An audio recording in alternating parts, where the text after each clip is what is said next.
Did you know there's a planet in our solar system with more than 90 moons? Not just a couple, not 10 or 20, but over 90, and the number keeps going up. It's so massive it doesn't just have a moon system, it's got what's basically a mini solar system of its own. I'm talking about Jupiter, the king of the planets and honestly the emperor of moons. Jupiter is the largest planet around, and it's not just about size. Imagine a planet so powerful its gravity gathers an entire entourage of moons, everything from tiny rocky pebbles to giant icy worlds.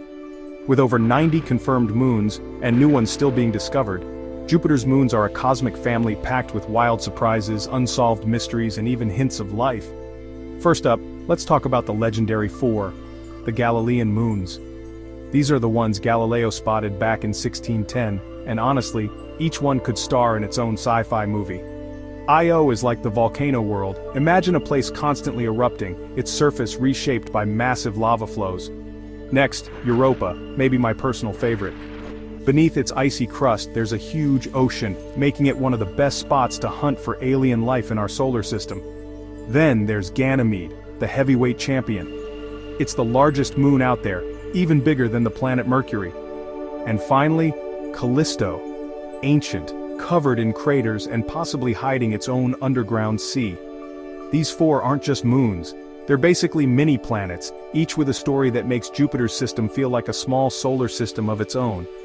But Jupiter doesn't stop there. Dozens more moons zip around, tiny, irregular, and totally mysterious. Most of them are probably captured asteroids or leftovers from ancient collisions. Some even orbit in the opposite direction of the big moons or at weird tilted angles, gathering into clusters that look like swarms of cosmic bees. It's chaos, and it's awesome. And here's the wildest part. I keep hearing about new moons being discovered all the time. With every new telescope and each mission like Juno, astronomers keep spotting these faint, fast-moving little worlds. Some are just a couple of kilometers wide, but together, they tell us how intense Jupiter's gravity really is. So why does any of this matter?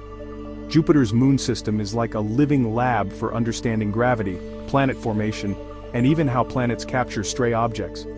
And with icy worlds like Europa and Ganymede possibly hiding underground oceans, we might just be looking at places where alien life could exist, right here in our own neighborhood. Next time you look up at our moon, just remember, Jupiter has over 90. It's a planet so powerful, it built a solar system within a solar system. If Jupiter amazed you, hit like and subscribe for more cosmic wonders.